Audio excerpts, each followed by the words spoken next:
बहुत बहुत स्वागत है आपका। Thank you very much for coming to the session. तो आज की प्रैक्टिस हम शुरू कर दें। देखिए, एक छोटे से कॉन्वर्सेशन की यहाँ पे प्रैक्टिस करेंगे और डेली यूज के सेंटेंसेस इस कॉन्वर्सेशन में हम बोलेंगे और हर सेंटेंस को बिल्कुल नेचुरली इंग्लिश में बोलेंगे, the way native English speakers do.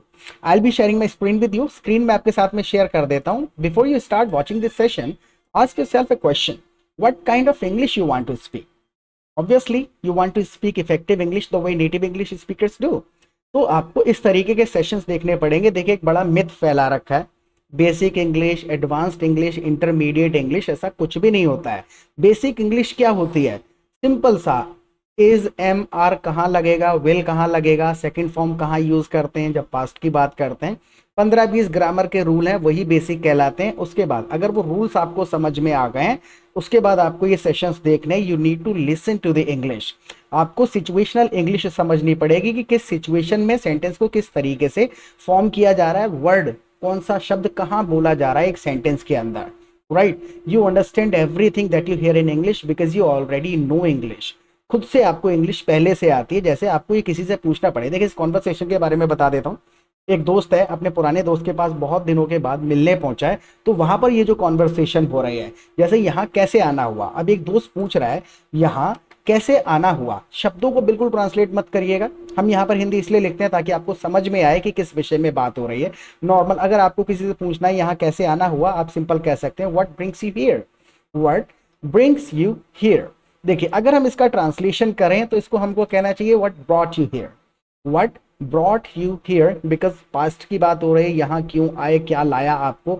अगर हम हिंदी से इंग्लिश का मिलान कर देंगे तो हम कभी भी इंग्लिश फ्लुएंटली और नेचुरली नहीं बोल पाएंगे। आपको ऐसा नहीं कि पूरे ब्रह्मांड की इंग्लिश रट्टा लगानी पड़ेगी। अगर आप इस प्रकार के सेशन देख लेंगे, 2-3 हज़ार सेंटेंसेस सुन लेते हैं, 2-3 हज़ार सेंटेंसेस का मतलब है मुश्किल से 50 सेशंस, तो आपको लॉजिक ऑफ स्पोकन इंग्लिश समझ में आ जाएगा, अप्रोप्रिएट यूजेज ऑफ वर्ड्स समझ में आ जाएगा। So what brings you here, यहाँ पर क्या रीजन था जो आपको यहाँ ले आया। Right, what brings you here. इसी चीज को आप एक दूसरे तरीके से बोल करके देखिए, what made you come here, what made you come here, what made you cry, what made you go there। यानी कि what made you, आपकी अवस्था किस चीज ने ऐसी करी जिसकी वजह से आप ये कर रहे हैं या ऐसे हो गए। what made you cry, किस वजह से आप रोए, या वजह पूछने के लिए what made you come here, यहाँ पर आपके आने का रीजन क्या था, what made you come here, या फिर what brings you here। I hope समझ में आया होगा कि शब्दों का मिलान नहीं करना है। You need to understand the situation and then speak your sentence accordingly. Right, situation के हिसाब से सेंटेंस बोलना है। अगला सेंटेंस एक बार बोलने की कोशिश करिए, सिचुएशन को समझिए कि तुमसे कई दिनों से मिला नहीं था, तो मैंने सोचा कि तुमसे मिलके आया जाए।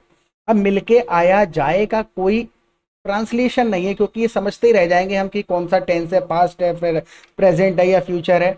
मैं तुमसे कई दिनों से मिला नहीं था, तो मैंने सोचा कि तुमसे मिलके आया जाए। 3 पोर्शन हैं इस सेंटेंस के। कोई काम हुआ नहीं था, उसके बाद में मैंने सोचा था, तो पास्ट में सोचा था, और क्या सोचा था, तुमसे मिलने का। राइट, सिंपल तरीके से बोल करके देखिए, I didn't see you in days, I didn't see you in days, यानी मैंने बहुत दिनों से तुमको देखा नहीं, तुमसे मिला नहीं। सी का मतलब देखना होता है, लेकिन इंग्लिश में सी का मतलब मिलना भी होता है।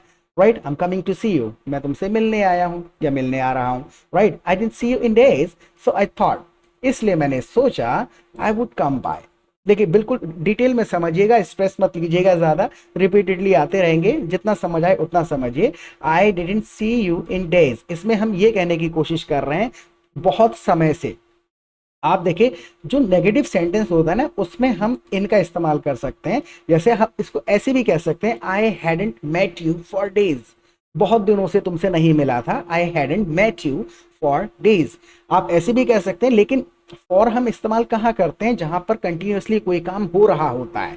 जैसे कि I have been teaching for 5 minutes, for यहाँ पर यूज कर लेंगे। लेकिन अगर कोई काम नहीं हुआ है बहुत समय से, तो वहां हम फॉर ना यूज करके इन का इस्तेमाल करते हैं। हालांकि इंटरचेंजेबली फॉर और इन यूज हो जाता है दोनों में, लेकिन जो कॉमन है वो इन का इस्तेमाल होता है। तो यहाँ मिला नहीं है बहुत दिनों से, इसलिए कहा जा रहा है I didn't see you in days, मैं बहुत दिनों से आपको मिला नहीं था, सो आई थॉट, इसलिए मैंने सोचा, I would come bye.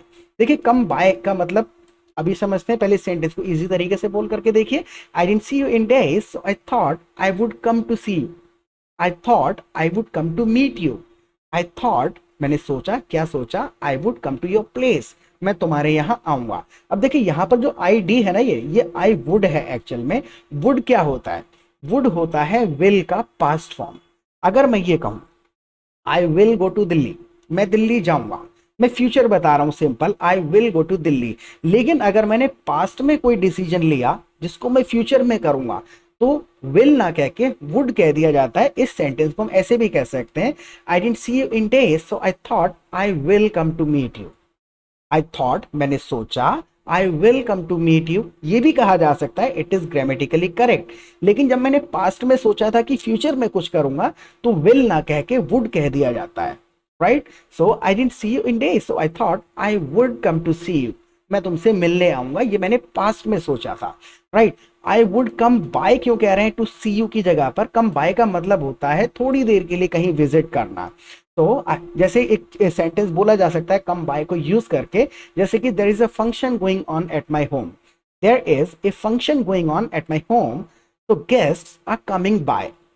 Guests are coming by का मतलब हो गया आ रहे हैं और थोड़ी देर में जा रहे हैं। अगर मैं इसको इस तरीके से बोल दूं यहाँ पर, there is a function going on at my home and guests are coming and going, तो फिर मजा नहीं आएगा, राइट। तो उस सिचुएशन जिस तरीके से वो आ रहे हैं, 10-5 मिनट रुकते हैं और फिर चले जाते हैं, सो गेस्ट्स आर कमिंग बाय। तो मैं उससे मिलने के लिए किस कंडीशन में गया हूं? I hadn't met him in days, बहुत दिनों से उससे मिला नहीं था, so I thought I would come by, मैंने सोचा कि थोड़ी देर के लिए जाऊंगा या मिलूंगा, right.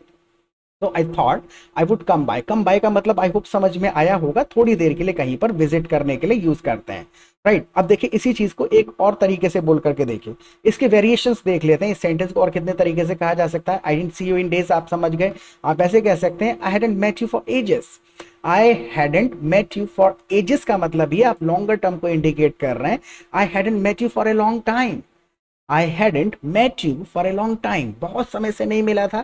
I hadn't met you in days, बहुत दिनों से नहीं मिला था। I hadn't met you for ages, ages का मतलब भी है, एजेस वर्ड यूज करना काफी ज्यादा कॉमन है to indicate a longer term. जब हम लॉन्ग टर्म की बात करते हैं तो एजेस का इस्तेमाल कर लेते हैं, जैसे कि I have been learning English for ages, बहुत समय से इंग्लिश सीख रहा हूँ, right. I have been learning English for a long time, मैं बहुत लंबे समय से इंग्लिश सीख रहा हूँ। I have been learning English for many days, बहुत दिनों से इंग्लिश सीख रहा हूँ, right. Look at the next sentence, तुम मुझे कॉल कर लेते मैं तुमसे मिलने आ जाता। तुम मुझे कॉल कर लेते मैं तुमसे मिलने आ जाता। जिस सेंटेंस में हम कह रहे हैं ऐसा कर लेते वैसा कर लेते, तो एक इंडिकेशन होता है कि तुमने किया नहीं, जो काम किया जा सकता था वो तुमने नहीं किया, तो इसमें हम कुड हैव का इस्तेमाल कर लेते हैं। तुम मुझे कॉल कर लेते मैं तुमसे मिलने आ जाता। इस सेंटेंस को बोलने की कोशिश करिए, you could have called me, you could have called मी। देखिए कुड हैव कॉल्ड मी, ये थर्ड फॉर्म है कॉल का, और जिस भी सेंटेंस में हम हैव का इस्तेमाल कर लेते हैं वहां थर्ड फॉर्म का इस्तेमाल ही करते हैं वर्ब का, right. So you could have called me, instead लगा दिया यहां आने के बजाय, you could have called me instead, since you have come to meet me, आप मुझमें मिलने के लिए आए हो मुझसे, you could have called me instead, आप मुझे कॉल कर लेते, I would have come over, I would have come to your place. आप ऐसे कह सकते हैं, you could have called me instead, I would have come over. देखिए जब आपने कहा आई would have come over, over का मतलब होता है प्लेस पे एम्फेसाइज करने के लिए। फॉर एन एग्जाम्पल, मैं किसी व्यक्ति से कहूं कम हियर, यहाँ आ जाओ, अगर मैं और एम्फेसाइज करके कहूं तो मैं कह सकता हूं कम ओवर हियर, यानी यहां पर आ जाओ, राइट। सो इसमें कहा जा रहा है you could have called me instead, I would have come over, I would have come over जब कहा तो इसका मतलब ये कह दिया तुम्हारे यहां पर मैं आ जाता, राइट। आप इसको इजी करके भी बोल सकते हैं, you could have called me instead, I would have come to your place, I would have come to your place. इस तरीके से आपने कह दिया, ये एक नेचुरल तरीका हो गया, आई वुड हैव कम ओवर, यानी जहां तुम थे वहां पर मैं आ गया होता। अब देखिए यहां पर हमने इंस्टेड का इस्तेमाल किया है, इंस्टेड होता है कंपैरिजन करने के लिए, इसके बदले ये तुम यहां मुझसे मिलने आए, इसके बजाय तुम मुझे कॉल कर लेते, you could have called me instead, right. You could have called me rather का भी इस्तेमाल किया जा सकता है, instead and rather both can be used interchangeably. You could have called me rather, I would have come to your place. मैं तुम्हारे यहाँ आ गया होता। I hope समझ में आया होगा। Now look at the next sentence and try to speak yourself first. पहले इसको खुद बोलने की कोशिश करिए, क्या मैंने आके कोई गलती कर दी? क्या मैंने यहाँ आकर कोई गलती कर दी? So did I make a mistake by coming here? Did I make a mistake by coming here? क्या मैंने यहाँ के कोई गलती कर दी? देखिए सिंपल सा एक लॉजिक है, दो चीजें हैं समझने वाली, कई बार रिपीट हो चुका है। जिस भी सेंटेंस में हम डिड का इस्तेमाल कर लेते हैं वहां पर हम फर्स्ट फॉर्म ऑफ वर्ब का इस्तेमाल करते हैं। तो भले पास्ट की बात है, क्या गलती कर दी यहाँ आके, डिड आई मेक कह रहे हैं, मेड नहीं कह रहे हैं। क्यों कह रहे हैं मेक? क्योंकि यहाँ डिड इस्तेमाल कर दिया है, इंडिकेट कर दिया इसे हमने। I am talking about past, right? So did I make a mistake by coming here? Make क्यों कह रहे हैं, डू क्यों नहीं कह रहे हैं कि we never do mistakes, we make mistakes. So did I make a mistake by coming here? क्या मैंने यहाँ आके कोई गलती कर दी? Now look at the next sentence. ऐसा नहीं है बल्कि मुझे तुम्हें देख के खुशी हुई। ऐसा नहीं है बल्कि मुझको तुम्हें देख करके खुशी हुई है। अब ये जो ऐसा नहीं है, कम से कम 100 तरीके हैं इस बात को कहने के। ऐसा नहीं है, आप डिस्कनेक्ट ही तो कर रहे हैं। आप कह सकते हैं इट्स नॉट लाइक दैट, आप ऐसे कह सकते हैं नो वे। नो वे का मतलब भी जो तुम सोच रहे हो ऐसा नहीं है, या फिर it's not like that, in fact एक पोर्शन अलग हो गया, असल में, बल्कि, रादर, कई चीजें कही जा सकती है। It's not like that, in fact I am happy to see you, मुझे तुम्हें देखकर खुशी हुई है। So it's not like that, in fact I am happy to see you. या फिर आप इसमें रादर का इस्तेमाल कर सकते हैं, इंस्टेड भी इस्तेमाल कर सकते हैं। रादर और इंस्टेड क्यों यूज कर रहे हैं? ऑप्शन बताने के लिए, ऐसा नहीं वैसा। आप इस तरीके से बोल करके देखिए, नो वे, ऐसा नहीं है, I am happy to see you rather. बंदा कह रहा है did I make a mistake by coming here? आप कह सकते हैं no way, I am happy to see you instead. I am happy to see you instead कह दिया, यानी कि बल्कि, यानी ऐसा नहीं है जैसा तुम समझ रहे हो। No way, I am happy to see you rather. Rather लगा सकते हैं, इंस्टेड लगा सकते हैं। इन दोनों का मतलब होता है कि एक ऑप्शन में से एक, दो ऑप्शंस में से एक, राइट? जैसा तुम समझ रहे हो, it's nothing like that, I am happy to see you instead, मुझे आपको देख के खुशी हुई है बल्कि। नाउ तुम्हें देख के तो नहीं लग रहा, तुम्हें देखकर तो नहीं लग रहा है। अब ये लिटरल ट्रांसलेशन हिंदी से नहीं करेंगे, सिचुएशन को समझिए क्या कहा जा रहा है। But you don't seem to be happy, you don't seem to be happy, तुम खुश नहीं लग रहे हो, सीइंग मी, मुझे देखकर। You don't seem to be happy, तुम खुश नहीं लग रहे हो। किस चीज से खुश नहीं लग रहा है? सीइंग मी, मुझे देखकर, यानी मुझे देखते हुए। Since I am standing at your place, मैं तुम्हारे यहां पर खड़ा हुआ हूं, and you don't seem to be happy seeing me, यानी मुझे देखकर खुश नहीं लग रहे हो। आई होप इतना बेसिक सा ग्रामर समझ में आ रहा होगा। और एक और चीज है, अगर कोई भी सेंटेंस का ग्रामर या कोई स्ट्रक्चर, कोई भी कंफ्यूजन रहता है माइंड में, तो आप वीडियो को पॉज करके अपना क्वेश्चन लिख सकते हैं। अगर लिख के डाउट क्लियर करने लायक होगा, समझाने लायक होगा, तो हम उसको आपको कमेंट सेक्शन में बता देंगे, क्योंकि हर कमेंट को हम पढ़ते ही हैं, right? So please participate while watching the video.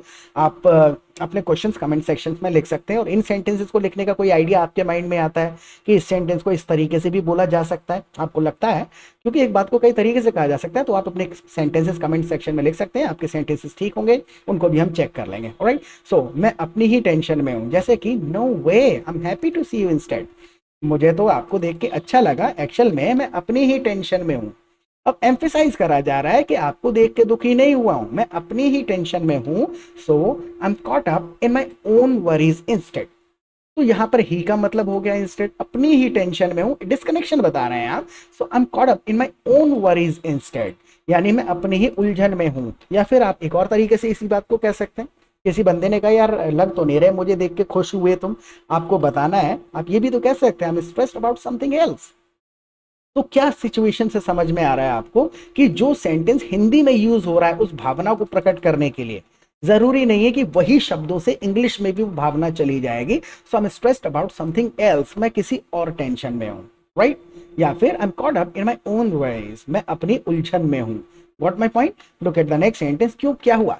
अब बंदे ने, अगर आपको किसी ने कह दिया यार आई am caught up in my own worries, मैं अपनी उलझनों में फंसा हुआ हूं, आपको पूछना है क्यों, क्या हुआ? आप कह सकते हैं व्हाट्स रॉन्ग। अब ये भी कह सकते हैं व्हाट हैपेंड। व्हाट हैपेंड कह दिया तो एक आप न्यूट्रल रहे, व्हाट्स रॉन्ग कह दिया तो आप ये कुल मिला के जताने की कोशिश कर रहे हैं कि भाई आप समझ रहे हैं कुछ गड़बड़ है। तो व्हाट्स रॉन्ग, क्या गलत है, और क्या हुआ। देखिए ट्रांसलेशन करेंगे तो थोड़ा सा अटक सकते हैं। सो व्हाट्स रॉन्ग कह दीजिए, या फिर व्हाट हैपेंड भी कह सकते हैं।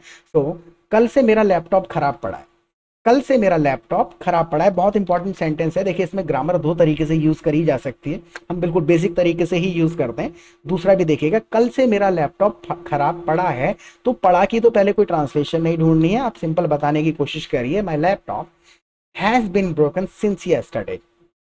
हैज बीन क्यों कह रहे हैं? क्योंकि पहले से कुछ है, right? I have been learning English since 2012, 2013, 2020 specific time के लिए इस्तेमाल करते हैं। I have been waiting for you since 6 o'clock, 6 बजे से वेट कर रहा हूँ। अब मेरा कल से लैपटॉप खराब पड़ा है, पहले से कुछ है, so my laptop has been broken since yesterday. लेकिन एक कंडीशन आ जाती है कैजुअल कॉन्वर्सेशन में, ग्रामेटिकली भी करेक्ट है, आप हैज बीन इतना सारा ना बोल करके इतना सा कह सकते हैं, my laptop is not working since yesterday, my laptop has been broken since yesterday, या फिर my laptop isn't working since yesterday, यानी कल से मेरा लैपटॉप काम नहीं कर रहा है। राइट तो हैज बीन की जगह पर इज नॉट का भी इस्तेमाल किया जा सकता है इन सम कंटेक्स्ट, कुछ संबंध, कुछ केसेस में। Right look at the next sentence. So तो सही करवा लो। अब बंदा कह रहा है कि since your laptop has been broken since yesterday, तो इसको सही करवा लो, इसको सही करवा लो, गेट इट फिक्स देन। तो इसको सही करवा लो, ये देन जो है ना हम इंग्लिश में लास्ट में लगा देते हैं, आप ऐसे भी कह सकते हैं देन गेट इट फिक्स्ड, या फिर गेट इट फिक्स देन ऐसी कंडीशन में तो ऐसा कर लो। अगर समझ नहीं आए तो मुझसे पूछ लो, आस्क मी देन, तो देन हम सेंटेंस के लास्ट में लगा देते हैं, ये आदत में डालना पड़ेगा आपको। हिंदी में हम तो से स्टार्ट कर देते हैं सेंटेंस, राइट इंग्लिश में थोड़ा सा समझ के बोलना पड़ेगा, लास्ट में ले जाइए। So get it fix then since your laptop is broken, जैसा कि आपका लैपटॉप खराब है, गेट इट फिक्स देन, तो इसको सही करा लो। करवाना तो पड़ेगा ही, करवाना तो पड़ेगा ही। अब इसमें आप अपनी मजबूरी बता रहे हैं, देखिए शब्दों को नहीं ट्रांसलेट करेंगे, कुछ जगह पे काम चल जाता है, करवाना तो पड़ेगा ही। यस आई हैव टू यहाँ पर हमने क्या कहा, ये जो हैव हमने इस्तेमाल किया है, ये हैव फ्यूचर के लिए नहीं है, ये मजबूरी के लिए। I have to do something, मुझे करना ही करना है, यस आई हैव टू, मुझे करवाना ही पड़ेगा। या फिर आप ऐसे कह सकते हैं, yes I have no other choice, यानी कि किसी ने कहा go and get your laptop fixed, अपना लैपटॉप ठीक करा लो। Yes I have to, I have no other choice, कोई दूसरी चॉइस नहीं है मेरे पास में। Look at the next sentence. इसमें टेंशन लेने वाली क्या बात है? अब बंदा कह रहा है कि लैपटॉप सही कराओगे, तो इसमें टेंशन लेने वाली क्या बात है? तो अब ये टेंशन लेने वाली क्या बात है, ये चीजें हमको अटका देती हैं। सिचुएशन को समझिए बड़े easily. What's there to be stressed about, इसमें ऐसा क्या है जो आप टेंशन लें? What's there to be stressed about, या फिर आप इसको ऐसे बोल दीजिए, what's there to worry about, what's there to be stressed about, या फिर what's there to worry about. देखिए वरी वर्ब है और टू बी स्ट्रेस्ड ये इंफिनिटिव फॉर्म ऑफ वर्ब होता है। हालांकि आप इसको एक और तरीके से भी कह सकते हैं, what's there to stress about, what's there, तो स्ट्रेस जो है अपने आप में वर्ब भी है। डोंट स्ट्रेस मी अप, मुझे टेंशन मत दो। हिंदी में है अगर हम ये कहें डोंट गिव मी टेंशन, तो मजा नहीं आएगा, राइट। डोंट स्ट्रेस मी, मुझे परेशान मत करो। या फिर what's there to stress about, यहाँ पर टेंशन लेने वाली क्या बात है? या फिर what's there to worry about, what's there to be stressed about, what's there to be worried about. Grammar के रूल्स जो है वो 30-35 ही हैं, इससे ज्यादा होते ही नहीं है। अगर होते तो मैं बहुत खुश होता, मजे में होता, क्योंकि मैं और ज्यादा वीडियोस नए तरीके से बना पाता। तो रिपीटेडली वही चीजें हमको घुमा फिरा के बताते रहना पड़ता है। अगर 1 महीने से ज्यादा हो गया है, कंसेप्ट क्लियर नहीं हुए हैं, ग्रामर को लेके अभी भी कंफ्यूजन होता है, तो आप हमारे लाइव सेशंस को अटेंड कर सकते हैं। 15 दिन नहीं लगने चाहिए डाउट्स एंड कंसेप्ट्स क्लियर होने में, ग्रामर के कम से कम, क्योंकि ग्रामर में कुछ ज्यादा है नहीं सीखने का। और लाइव क्लासेस के 2 फायदे होंगे। सबसे पहले हम आपको अपने कम्युनिटी, अपने प्रैक्टिस ग्रुप में ज्वाइन कर लेंगे, जहाँ पे आप 200-300 पार्टिसिपेंट्स के साथ प्रैक्टिस कर सकते हैं, चैटिंग कर सकते हैं, फोन पे बात कर सकते हैं, अनलिमिटेड प्रैक्टिस कर सकते हैं। सब अच्छी इंग्लिश बोलते हैं लगभग, तो जितना भी टाइम आपको टाइम मिलता है फ्रेंड्स बनाइए, उनके साथ फ़ोन पे बात करिए। फ़ोन पे बात करेंगे तो सेंटेंसेस जल्दी जल्दी याद आने लगेंगे, आदत में आ जाएंगे, राइट। उसका कोई शॉर्टकट नहीं है, वो आपको बोल के ही, प्रैक्टिस करके ही आदत में डालने पड़ेंगे, जिसको कहते हैं फ्लुएंटली नहीं बोल पाता हूँ लेकिन समझ में आती है। तो फ्लुएंटली बोलने के लिए पहले गलत बोलना पड़ेगा, प्रैक्टिस करनी पड़ेगी। और शाम को लाइव क्लासेस होती हैं हमारी, तो वहाँ पर भी simply come together every evening and we discuss some complicated grammatical rules and sentence structures for 2 hours. 2 घंटे डिस्कशन करते रहते हैं। किसी को कोई सेंटेंस पूछना है, कोई ग्रामर का रूल समझ नहीं आ रहा है, kind of doubt clearing sessions होते हैं ये। तो जब आप सेशंस में बैठेंगे 15-20 दिन में कंसेप्ट क्लियर हो जाएंगे, और सेंटेंसेस को आदत में डालने के लिए प्रैक्टिस पार्टनर्स, एटमॉस्फेयर मिल जाएगा। 24 घंटे लोग अपनी अपनी प्रैक्टिस करते रहते हैं, दूसरे लोगों के सेंटेंसेस पढ़ पढ़ के पता चलेगा लाइफ से रिलेटेड ये सेंटेंसेस हैं और इनको कितने तरीके से बोला जा सकता है, राइट। और फीस की चिंता मत करिएगा, बहुत ही छोटा सा अमाउंट चार्ज करते हैं, लाइफ में एक बार लेते हैं, कोई मंथली फीस नहीं है। एक बार पे करने के बाद आप जब तक फ्लुएंट नहीं हो जाते तब तक आप हमारी लाइव क्लासेस भी अटेंड कर सकते हैं और प्रैक्टिस कर सकते हैं ग्रुप में, राइट।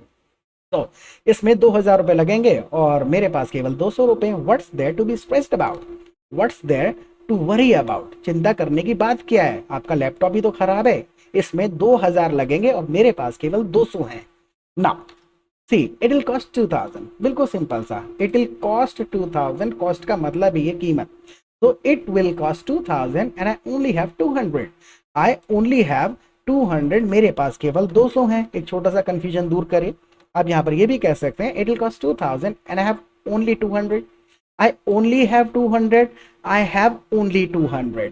अब दोनों तरीके से कह सकते हैं, it doesn't make any difference to the sentence, sentence पे कोई फर्क नहीं आ रहा है, दोनों का मतलब यही है, यू ओनली हैव 200 या फिर you have only 200 rupees, right. तो ये डाउट्स कैसे आते हैं, क्योंकि ना बहुत सारी चीजें इंग्लिश में ऐसी हैं जो इंटरचेंजेबली यूज हो जाती हैं। प्रीपोजिशंस को लेके बहुत लोग कंफ्यूज रहते हैं, और उन प्रीपोजिशंस का केवल एक ही आंसर है कि जो भी आप यूज कर रहे हैं मैक्सिमम 90% करेक्ट होते हैं, लेकिन हम कंफ्यूज रहते हैं भाई थ्रू की जगह बाय क्यों बोलूं, बाय की जगह फ्रॉम क्यों बोलूं। अगर मैं एक सेंटेंस बोलूं कि I learn English from Google, I learn English through Google, I learn English by Google, interchangeably कुछ हद तक तीनों करेक्ट है, राइट। अब हम इसमें अगर डिफ्रेंशिएट करने लगे, फ्रॉम क्यों लगा रहे हैं, थ्रू कैसे सही हो गया, बाय कैसे गलत हो गया, तो नहीं।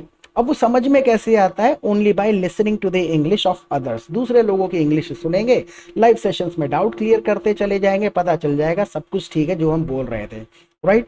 सो और उससे भी मुझे मोबाइल रिचार्ज करना है, अब ओनली 200 रुपीज, मेरे पास केवल 200 रुपए हैं, और उससे भी मुझे मोबाइल रिचार्ज करना है, और उससे भी मोबाइल रिचार्ज करना है, so that's even for my phone recharge. See my laptop has been broken since last night and fixing it will cost me 2000 rupees and I only have 200 rupees, that's even for my phone recharge, वो भी मुझे phone recharge करवाना है, उसके लिए है that's even for my phone recharge। तो actual में होता क्या है ना, उससे भी मुझे मोबाइल रिचार्ज कराना है, शब्दों को ट्रांसलेट नहीं करिए, ये सिचुएशन में सुने होंगे सेंटेंसेस, तो उनको थोड़ा बहुत मॉडिफाई करके बोलने लग जाएंगे। अगला बोलिए, चिंता मत करो तुम्हारे पैसे मैं दे दूंगा, चिंता मत करो तुम्हारे पैसे मैं दे दूंगा, इजी है, आपको याद आ गया होगा, don't worry I will pay for you, I will pay for you. अब यहां पर है तुम्हारे लिए नहीं लगाया है तो फॉर नहीं लगा सकते, ऐसा थोड़ी ना है, सिचुएशन है, don't worry I will pay for you, मैं तुम्हारे पैसे दे दूंगा, don't worry I will give you the money, मैं आपको पैसे दे दूंगा। सिचुएशन के हिसाब से आप ये भी कह सकते हैं, don't worry I will cover it for you, don't worry I will cover it for you since they are talking about the expense, पैसे की जब वो बात कर रहे हैं, खर्चे की बात कर रहे हैं, don't worry I will cover it for you, यानी कि I will pay for you, got the point. So अगला सेंटेंस आप देखिए और इसको बोलने की कोशिश करिए, रहने दो दोस्त। देखिए रहने दो दोस्त, अगर आप इसको ट्रांसलेट करेंगे तो फिर मजा नहीं आएगा, आप बोल करके देखिए, आप इस सिचुएशन से कनेक्ट करिए, कोई बंदा कह रहा है don't worry I will pay for you, अब आपको कहना है अरे नहीं यार रहने दो दोस्त, क्या कह सकते हैं आप कह सकते हैं it's okay, getting my point. तो अगर हम शब्दों से शब्दों का मिलान करेंगे तो एक दो सेंटेंस बोलने के बाद अटक जाएंगे आके, क्योंकि वो तीसरा सेंटेंस है उसमें फीलिंग है, वो फीलिंग को एक्सप्रेस करने के लिए अगर हम इस तरीके से बनाने लगेंगे तो अटकेंगे। आप नॉर्मल कह सकते हैं इट्स ओके, आप ऐसे कह सकते हैं नो नीड, आप कह सकते हैं डोंट वरी, चिंता मत करो, आप ऐसे कह सकते हैं don't worry I will manage, getting my point. तो सिचुएशनल इंग्लिश आपको सीखनी पड़ेगी, सेंटेंसेस आपको आते हैं, सिचुएशन में क्या बोलना है वो चीज आपको नहीं आती है, समझ में नहीं आती, क्योंकि हिंदी का सेंटेंस अलग, उस सिचुएशन में हिंदी में अलग शब्द यूज हो रहे हैं लेकिन इंग्लिश में अलग शब्द यूज हो रहे हैं, वो सेंटेंसेस पिक करने। अब अगला सेंटेंस बोल के देखिए, तुम्हारे पहले ही मेरे ऊपर बहुत सारे उधार हैं, तुम्हारे पहले ही मेरे ऊपर बहुत पैसे उधार हैं, यानी बंदा क्यों कह रहा है इट्स ओके, क्योंकि पहले ही मेरे ऊपर तुम्हारे बहुत पैसे उधार हैं। So I already owe you a lot of money. I already owe you a lot of money. ओ का मतलब होता है उधारी होना, मुझे पहले तुम्हारे बहुत पैसे चुकाने हैं। कई बार दुकान पे हम खड़े होते हैं, वहां पे भी हम खड़े होके कह सकते हैं हमने सामान लिया, how much do I owe you, यानी आपको कितने पैसे देने हैं, काफी कॉमन एक्सप्रेशन है। So I already owe you a lot of money, यानी आपको पहले ही बहुत पैसे देने। आप इसी चीज को ऐसे कह सकते हैं, I've already borrowed a lot of money from you. I've already borrowed a lot of money from you, यानी मैंने आपसे बहुत पैसे उधार ले रखे हैं। आप इसी चीज को ऐसे कह दीजिए, you have already lent me a lot of money. You have already lent me a lot of money. देखिए borrow है उधार लेना, और लेंड का मतलब होता है उधार देना। यहाँ पर थर्ड फॉर्म यूज हो रहा है, you have already lent me a lot of money, यानी आपने मुझे पहले ही बहुत उधार दे रखा है, right. I have already borrowed a lot of money, मैंने उधार ले रखा है। I already owe you a lot of money, यानी पहले ही बहुत पैसे चुकाने हैं, यानी इतने बकाया है मेरे ऊपर, राइट। अब लास्ट सेंटेंस है, तुम्हें अब भी वो पैसे याद हैं, तुमको अब भी वो पैसे याद हैं, sir do you still remember that money, do you still यानी अब भी रिमेंबर दैट मनी। नाउ इस सेशन के बारे में आप प्लीज मुझे फीडबैक दीजिएगा कि कुछ आपको सेंटेंसेस के स्ट्रक्चर समझ में आए या नहीं आए, और प्रैक्टिस करते रहें। फिर मिलेंगे एक नए सेशन के साथ। Till then bye.